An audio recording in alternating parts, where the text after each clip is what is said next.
नमस्कार दोस्तों, जवाब तलाश में आज हमारे पास दो सवाल हैं। पहला, क्या सुप्रीम कोर्ट चुनाव आयोग को एसआईआर कराने का निर्देश नहीं दे सकता?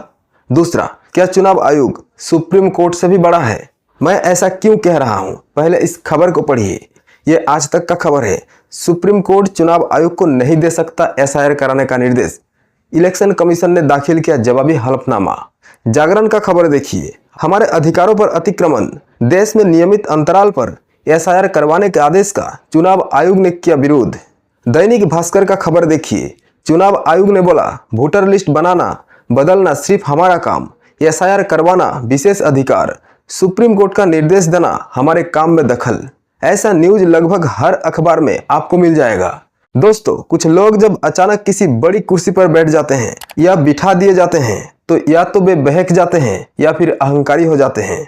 अब ये बात इसीलिए मैं कह रहा हूँ क्योंकि आज का मामला कुछ ऐसा ही है। बड़ा चौंकाने वाला है, और चौंकाने वाला इसलिए है क्योंकि पहली बार फॉर द फर्स्ट टाइम चुनाव आयोग ने इस देश के सबसे बड़ी अदालत सुप्रीम कोर्ट से लिखित कहा कि हमारे मामले में हस्तक्षेप न करें, हमारे मामले में दखल न दे। यानी जो वोटर लिस्ट का मामला है वो हम डिसाइड करेंगे कि हमें कब करना है, क्या करना है। सोचिए, सुप्रीम कोर्ट से कहा जा रहा है, सुप्रीम कोर्ट को बताया जा रहा है, लिखित तौर पर बताया जा रहा है। अब दोस्तों, मामला वाकई संगीन लगता है क्योंकि देश की एक संस्था चुनाव आयोग सीधे सीधे सुप्रीम कोर्ट के सुप्रीमेसी को चैलेंज कर रही है।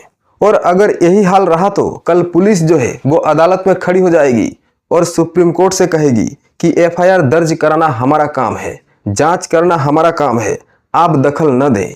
और यह भी हो सकता है कि एक दिन ईडी सुप्रीम कोर्ट से कहे कि छापा मारना हमारा अधिकार क्षेत्र है, हमारे अधिकार क्षेत्र में दखल न दें, हस्तक्षेप न करें। अब दोस्तों, बहुत से लोगों को यकीन नहीं हुआ कि एक दिन ऐसा भी आएगा जब सुप्रीम कोर्ट को ही चैलेंज कर दिया जाएगा और एक देश की संस्था ही इस तरह से, इस अंदाज में चैलेंज कर देगी। अब दोस्तों, अभी तक इस मामले में देश की सबसे बड़ी अदालत या अदालत के किसी जज की कोई प्रतिक्रिया नहीं आई। हो सकता है आगे जब अदालत में मामला पहुंचे, फाइल रखी जाए तो जज कोई प्रतिक्रिया दे। और यह भी हो सकता है कि जज साहब चुप रहे, भाई दौर ही ऐसा है। मैं सुप्रीम कोर्ट के किसी जज पर या सुप्रीम कोर्ट क्या प्रतिक्रिया देगा उस पर तो कुछ बोल नहीं सकता। मैं उस पर टिप्पणी नहीं कर रहा हूँ कि सुप्रीम कोर्ट बोलेगा या चुप होगा। लेकिन मैं जो सवाल उठाना चाहता हूँ वो ये है कि आयोग के जो नए कमिश्नर साहब हैं उन्होंने इस तरह की बात क्यों की सुप्रीम कोर्ट से? सुप्रीम कोर्ट के ऊपर उन्होंने इस तरह के सवाल क्यों लगा दिए? सुप्रीम कोर्ट के सुप्रीमेसी को ही उन्होंने चैलेंज क्यों कर दिया? इसके पीछे कारण क्या है? और सवाल ये भी है कि क्या कमिश्नर साहब ऐसी बातें खुद कर रहे हैं या कमिश्नर साहब के पीछे कोई बड़ी ताकत है और खेल कहीं और से हो रहा है? अब दोस्तों, एक तरफ आयोग है, ताकतवर आयोग जिसके पीछे ताकत ही ताकत है, और दूसरी तरफ सुप्रीम कोर्ट है, सबसे बड़ी देश की अदालत। यानी इंसाफ के लिए जब आखिरी बार किसी तरफ सर उठाकर देखते हैं, आखिरी बार, आखिरी चौखट तो सुप्रीम कोर्ट ही है, न्याय की आखिरी चौखट। और जिस तरह से सुप्रीम कोर्ट को चैलेंज किया गया, दिल तो घबराता है हालात देखकर। अब यह मामला वाकई मुश्किल है। अब दोस्तों, ये जो चुनाव आयोग है इसका पूरे देश में विश्लेषण हो रहा है। यह संवैधानिक संस्था है, यह कोई राजनीतिक दल नहीं है, कोई पॉलिटिकल पार्टी नहीं है। चुनाव आयोग का काम है चुनाव कराना, सही तरीके से चुनाव कराना, किसी को कोई डाउट ना हो यह सुनिश्चित करना चुनाव आयोग का ही काम है। अगर कहीं कोई दिक्कत आती है चुनाव प्रक्रिया को लेकर या फिर मतदाता सूची को लेकर, चुनाव आयोग क्या करता है, क्या करनी चाहिए, चुनाव आयोग का काम है डाउट्स क्लियर करें। पक्ष हो या विपक्ष हो, कोई भी अगर सवाल करता है तो चुनाव आयोग का काम है सवाल का जवाब देना। क्योंकि लोकतांत्रिक देश है, सवाल तो पूछेंगे लोग, और विपक्षी पार्टियों का काम है सवाल पूछना। जब तक सवाल पूछे जाएंगे तब तक चुनाव आयोग का दायित्व है जवाब देते रहने का। जरूरत पड़ी तो खुला डिबेट पर बैठें, प्रेस को, मीडिया को लेकर बैठें और जो सवाल है उसका उत्तर दें।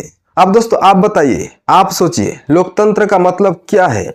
लोगों के पास सब कुछ होना चाहिए, सारे सवालों का जवाब लोगों के पास होना चाहिए। इसीलिए तो देश में राइट टू इन्फॉर्मेशन के कानून लाया गया था, ताकि सारे तथ्य जनता को उपलब्ध कराए जाए, ताकि जनता सवाल पूछे तो उसे उत्तर मिले, और इससे लोकतंत्र मजबूत होता है।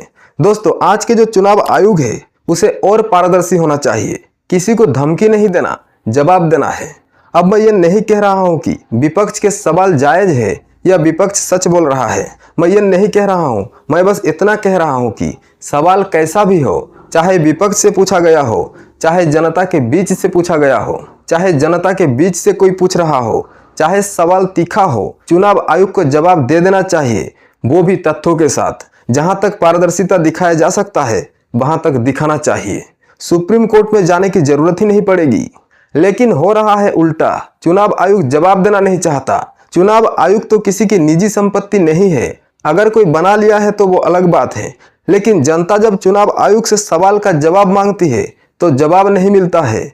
फिर जनता सुप्रीम कोर्ट की रोक करती है, और जब चुनाव आयुक्त सुप्रीम कोर्ट को भी ये कहने लगे कि आप हमारे काम में दखल न दे, तब ये सोचने वाली बात हो जाती है कि ऐसा क्यों हो रहा है, इससे किसको फायदा है, कौन फायदा लेना चाहता है, कौन इलेक्शन कमीशन को कब्जा कर लिया है, किसके कहने से सब कुछ हो रहा है। दोस्तों, हमें नहीं पता किसके कहने से ये सब कुछ हो रहा है।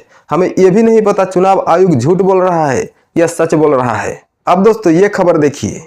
SY कुरैशी कहते हैं, वोट चोरी के आरोपों की जांच के बजाय राहुल पर गुस्सा क्यों? पूर्व CEC ने की चुनाव आयोग की आलोचना।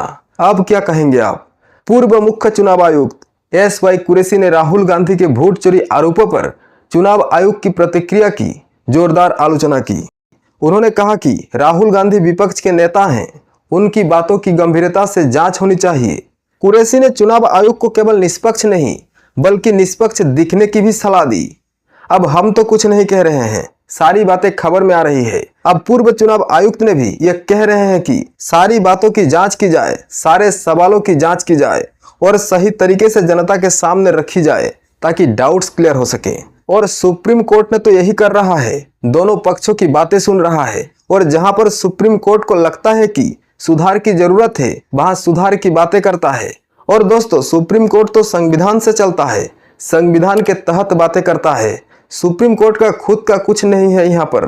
तो फिर चुनाव आयोग को दिक्कत कहाँ पर आ रही है, ये सोचने वाली बात है।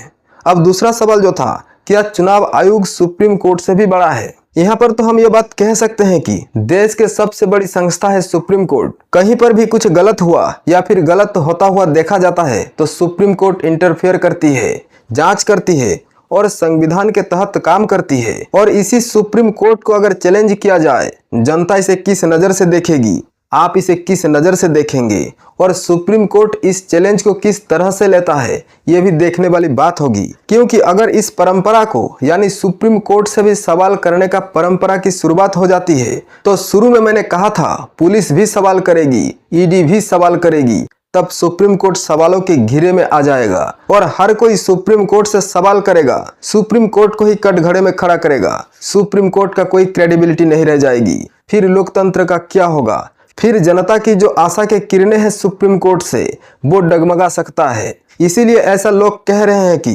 क्या सुप्रीम कोर्ट को चैलेंज किया जा सकता है, और चुनाव आयोग जिस तरह के हलफनामा जमा किया है वो कहां तक सही है।